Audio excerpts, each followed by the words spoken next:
Ciao besties, my name is Viviana. Welcome back to my channel. In this video, we're gonna talk about something that you guys have been asking me for months and months and months. The time has come. I'm finally here to answer all of your questions. You've probably guessed it from the title of the video, but yes, today we're talking about Instagram growth. I'm gonna tell you my story and share some tips and tricks on how you can grow your page too. So I don't know when you're gonna see this video, but today is April 7th, 2022, and I have a little over 22k followers after only 10 months of posting regularly. My journey on Instagram has been insane, and I'm here to tell you that if I made it, you can make it too. I started my page without any knowledge whatsoever on how to run a page or a business, and still to this day there's a lot of things I don't know. I mean, I'm not an expert, I haven't cracked the algorithm. Just a little disclaimer before we actually start the video. If I do say something that it's not similar to your experience, well, I don't know what to tell you. I'm just gonna talk about what happened to me personally and what could potentially happen to you too. That's all. So, as I was saying, I started my page, Viviana Graphics, in June 2021, right after I graduated. Actually, this page already existed. When I created it, it had a different name, and I was using it to post like cool pictures. But the thing is, I don't do photography, so I don't know why I felt the need to create like a separate page just for that, but you do you, Viviana. Of course, I posted like 3 times and that was it. I don't know what I was expecting. Then a couple of years later, I started uni, and that's when I actually changed the name to Viviana Graphics, and I started posting some of the projects that I was doing at uni. However, my uni wasn't really known for assigning us a lot of projects, so I barely posted because I barely did any projects. But that's a story for another day. Then around my 3rd year at uni, it was like 2020 I think, I started to get more interested in the design community online, and I mainly watched videos by Kel. I'm sure you know them. At the time, Kel was still doing videos about logo making and branding. Now they specialize more in merch design, but that was the first time that I saw someone like me doing something that I liked, and that was amazing. So I started following their tutorials and designing posters and just posting them on the page. I wasn't really trying to grow my page. I was designing those posters because I love to do it, and I just wanted to give them a home, you know, and show them to like the 3 people who follow me at the time. If you scroll back to the very first post on my page, some of those posters are still there because I love them so much. They're like a part of my history as a designer, so I love them. But yeah, for a long time my page was just uni projects and posters, and that was it. I wasn't really doing much with the page, and I wasn't growing, which was my goal anyway. Then in 2021, I don't remember when exactly, but I remember that it was close to my graduation, so it must have been like spring of 2021, I found Abby Connick's channel, and that was the moment that changed everything, I think. At first I was just watching her videos, trying to learn something about branding. I wasn't even following her on Instagram. I wasn't like using my page with that purpose, you know? But when I did, that was actually the turning point. That was the moment that I realized that you could work as a designer, as a freelancer, just by promoting yourself on social media. My brain did not even think about the possibility of this being an actual thing that you could do. What? And I remember specifically thinking, I wish I could do this one day. So I sat down, I took a moment with myself right before graduating, and I thought, okay, you're gonna spend the entire summer practicing, learning, and improving so that you can feel confident in your skills when your summer ends and start applying for jobs. That was it. That was my goal. Watching designers like Abby, I realized that even if I was about to get a degree in graphic design, I wasn't even remotely close to their level in terms of skill and the ability to design a logo, let alone a whole brand. So I set this goal for myself to actually get better during that summer and use my page to sort of motivate me to do the work and not give up. One thing you have to know about me is that I start doing a lot of things, but I give up very easily. This is the only thing that I've pursued like for longer than maybe a month. Yay me! So in June 2021, I finally graduated and I was so excited to get my hands on Illustrator and start designing more. I did some research and I found out a little bit more about passion projects and how they can benefit new designers. So I started looking up fake brand briefs that I could design on websites like Good Brief. But pretty soon I realized that it wasn't doing much for my page. I wasn't receiving any kind of feedback. At this point, my page had around 80 or 90 followers, and all these people were people who know me in real life, so they weren't really engaging with my content in the way that I wanted. Luckily, I stopped doing this kind of projects pretty soon, and I actually joined the Abiconic's Creative Challenge, the Creative Growth Challenge. And that was definitely the right move. All of a sudden, I was exposed to a bunch of new designers working on the same concept as me, and at the same time, my work was being exposed to them, which is something that never happened before. I saw the difference immediately. My followers weren't going up that fast necessarily, but I was definitely like connecting with a lot more people and actually forming relationships. So I kept going for the whole summer, and at some point, I kind of lost focus of what my original goal was to, improve and be better so that I could apply for jobs when the summer ended. Well, summer ended and I didn't do that.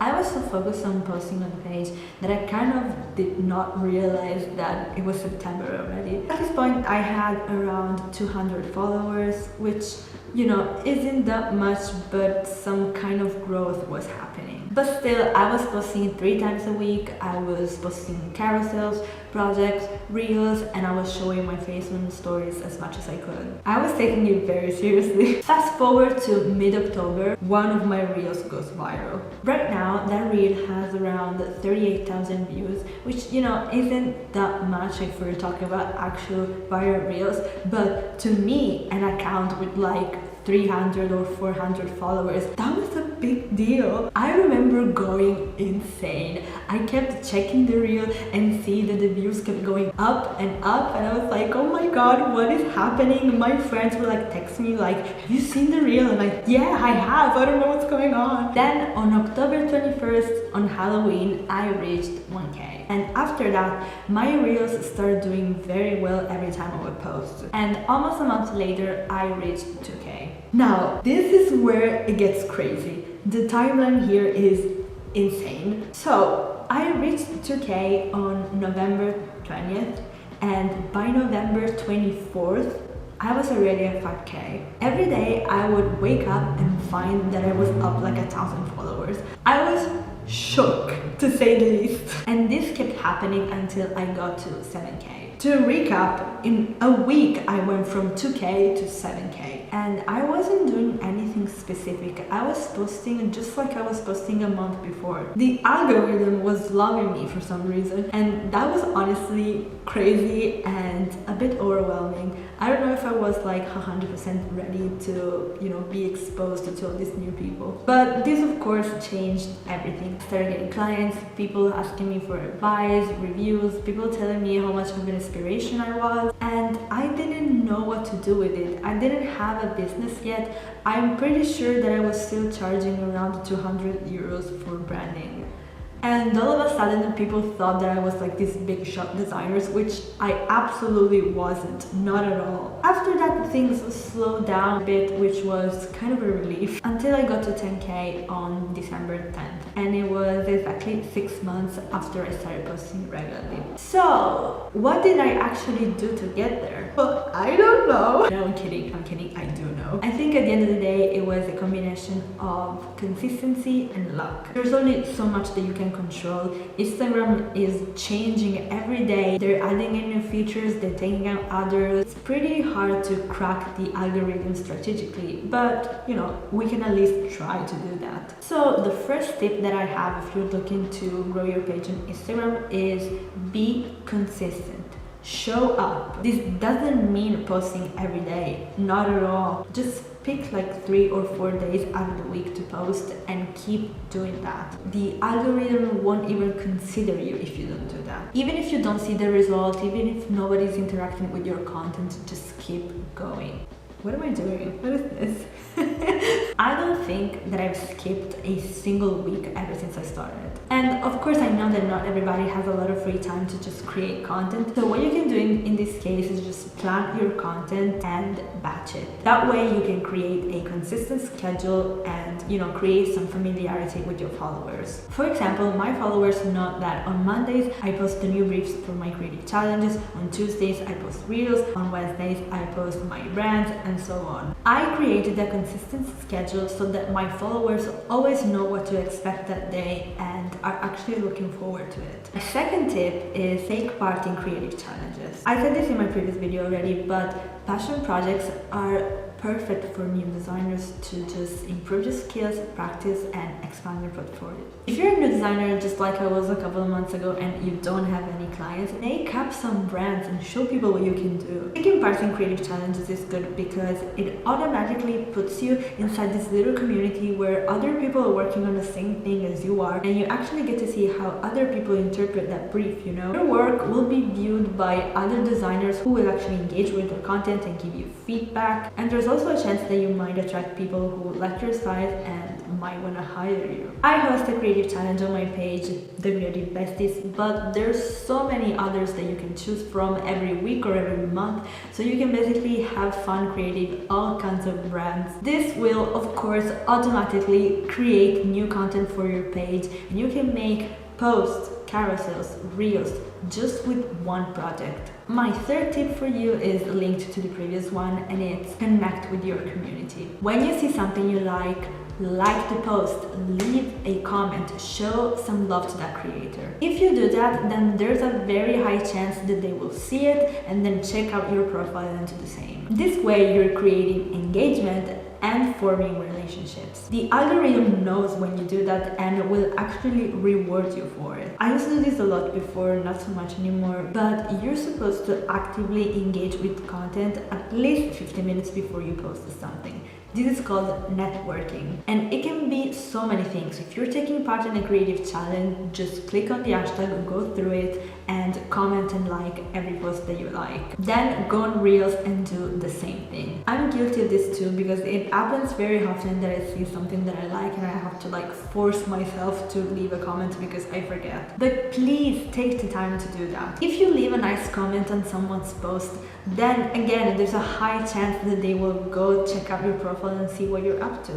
Boom! Engagement, baby. My fourth tip is the most obvious one, Reels. If you haven't accepted this already, Reels are a game changer. My whole page's growth started because one of my Reels went viral, so I know. And when I say Reels, I don't mean dancing or lip syncing to trending sounds, not necessarily. I've started doing that just recently. If you're a designer, then the easiest thing to do is just to show your work. The way that I approached Reels when I didn't want to show my face at first was just to create some brand presentation reels. I know I promised this, but I'm gonna make a video in the future where I'm gonna show you how I personally make my brand presentation reels, but there's so many ways that you can do it. The important thing is just to showcase your project. That will be enough at the beginning. Then, of course, we have reels with useful content, and that brings me to my fifth and last tip. Create valuable content. If you create content that people want to share or save for later,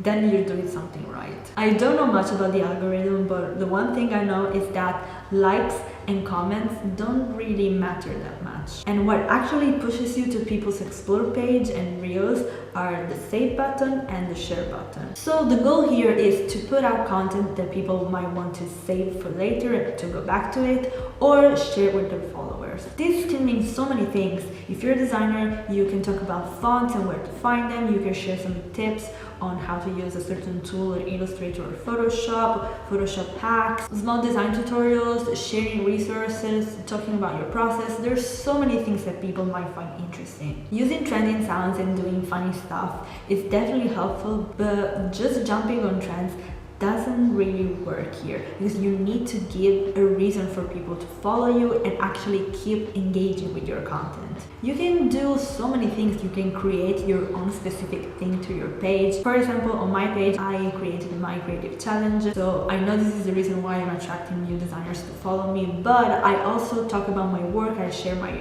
process. So this is how I also attract new clients. Find your audience and create content for them. I know it's not that easy, just finding your niche. It doesn't happen overnight, but once you do and you start to embrace that, you're definitely gonna see a change. The sooner the right people start engaging with your content, the better. So this was my story and how I personally grew on Instagram. I hope that my tips and tricks will help you grow too. There's room for everybody. Just because some big pages are big right now doesn't mean that your page can grow too. I love my design community. I love the people that I've come across during these past few months, and I'm just excited to see how my page can grow and, you know, adjust to all these new changes that Instagram is making. So if you find this video helpful, please leave me a like, and if you do have any more tips for other designers or just in general other people who want to grow their page, just leave them in the comments, because it's always helpful even for me and, you know, for anybody who's watching this video. If you're interested in design, you can subscribe to the channel. I'm gonna start posting actual design videos pretty soon, so stay tuned for that. And of course, follow me on Instagram. That's where I post all of my work, both client work and passion projects, and that's where I update you on this and just hop on my stories and chat to you. So I hope to see you next week, but until then, ciao!